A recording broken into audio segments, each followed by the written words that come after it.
Sejarah atau mitos Pangeran Lodaya adalah salah satu dari 9 Sanghyang yang ada di Pulau Jawa, dengan nama asli Lalaroga Kusumadiraga.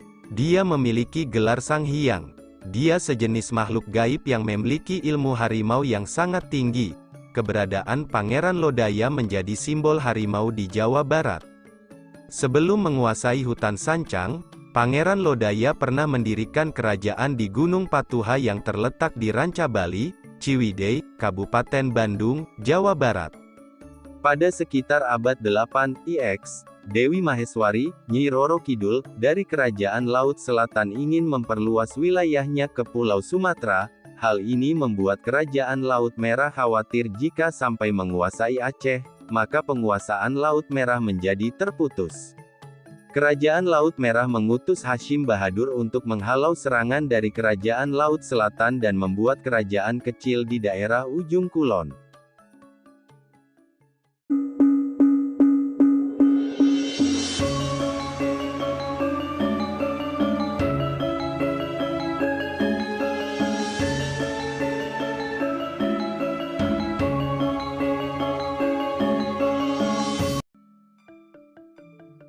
Kedatangan utusan Kerajaan Laut Merah membuat 9 Sanghyang yang ada di Tanah Jawa merasa terusik, terutama Pangeran Lodaya yang saat itu menguasai Pulau Jawa bagian barat. Aki Lodaya mengutus beberapa panglima dan pasukannya untuk menyerang ke ujung kulon, Banten. Penyerangan itu tidak membuahkan hasil, membuat seluruh pasukan Lodaya mati secara mengenaskan. Pangeran Lodaya marah dan kemudian mendatangi Hashim Bahadur untuk berduel 1 lawan 1, karena jika bertempur dengan membawa pasukan ia takut membuat pasukannya kembali hancur. Kabar pertempuran itu sampai kepada 8 Sanghyang sehingga membuat geger alam gaib sepulau Jawa.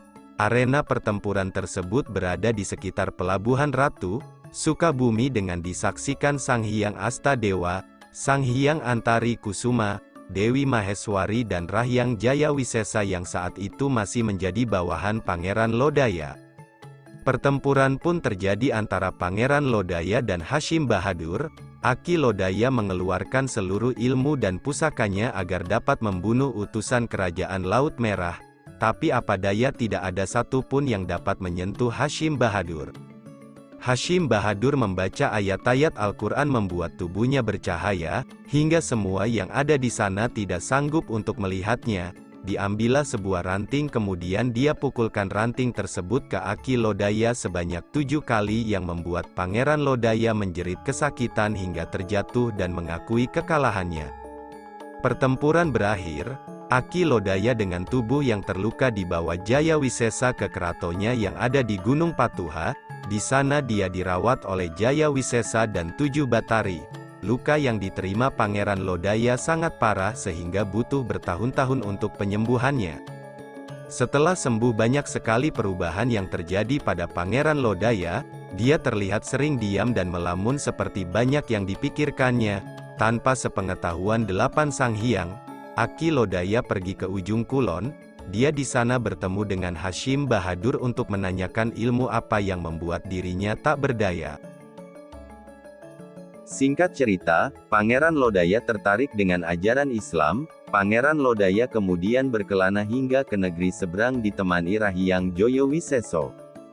Kemudian setibanya di sana Pangeran Lodaya berjumpa dengan adik kandungnya sendiri yang bernama Parawa Isworo yang lebih dulu sudah memeluk ajaran Islam. Singkat cerita Aki Lodaya mulai sangat tertarik dengan ajaran Islam, hingga satu masa, Syekh Hashim Bahadurlah yang mengislamkan Aki Lodaya. Kemudian dia membaca 2 kalimat syahadat dan menetap di ujung kulon untuk belajar ayat suci Al-Quran. Setelah selesai Aki Lodaya kembali ke kerajaannya untuk mengajak bawahannya masuk agama Islam. Banyak sekali pengikutnya yang menolak dan pergi untuk mencari perlindungan sampai ke daerah timur Pulau Jawa. Kabar tersebut membuat para Sanghyang marah dan murka. Diutuslah Sanghyang Brajadharma, Gunung Galunggung, untuk menghancurkan istana kerajaannya yang ada di Gunung Patuha. Pertempuran terjadi antara Pangeran Lodaya dan Brajadharma. Pertempuran berlangsung sangat lama karena sama-sama kuat sehingga tidak ada pemenangnya. Menyadari pertempuran itu dapat menghancurkan dan mengganggu ketentraman alam gaib, maka dibuatlah perjanjian jika Pangeran Lodaya harus pergi dari Gunung Patuha, kemudian Aki Lodaya pergi dari istananya beserta pengikutnya yang beragama Islam, kemudian dia mendirikan kerajaan baru di hutan Sancang, Garut. Pada senja kehidupannya, Aki Lodaya menemukan kedamaian yang selama ini terasa jauh dengan memeluk ajaran Islam. Seiring berjalannya waktu, perjalanan spiritualnya menjadi narasi yang penuh makna dan inspiratif. Aki Lodaya, dengan mata yang penuh ketenangan, menggenggam erat buku-buku ajaran Islam yang menjadi panduan hidupnya. Ia menemukan dalam Islam sebuah cahaya yang menerangi jalannya, membawa kebijaksanaan dan kebaikan dalam setiap langkah. Melalui proses penelusuran spiritual yang mendalam, Aki Lodaya menyatu dengan nilai-nilai luhur agama yang dipeluknya. Pada awalnya, mungkin banyak yang meragukan keputusannya mengganti haluan kehidupan di usia senjanya. Namun, melalui perjalanan panjang ini, Aki Lodaya membuktikan bahwa setiap fase kehidupan adalah ladang subur untuk menanam benih kebaikan dan kedamaian batin. Transformasi spiritualnya menjadi sumber inspirasi bagi mereka yang merasa jauh dari kebenaran atau mencari makna yang lebih dalam hidup. Aki Lodaya tidak hanya meraih keberkahan untuk dirinya sendiri, tetapi juga menjadi penyejuk bagi makhluk-makhluk di sekitarnya.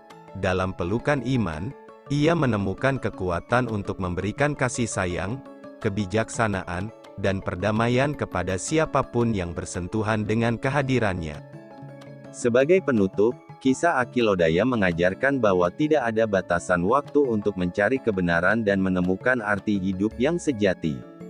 Di usia senjanya, ia menemukan kebahagiaan sejati melalui pemelukan ajaran Islam, mengukir jejak inspiratif yang mengingatkan kita semua bahwa setiap hari adalah kesempatan baru untuk tumbuh dan bertransformasi, bahkan hingga akhir hayat. Itulah sepenggal kisah singkat narasi tentang keislaman Aki Lodaya, yang admin rangkum. Mohon maaf bila ada salah kata dalam penyampaian. Hakikatnya kebenaran hanya milik Allah Subhanahu wa Ta'ala.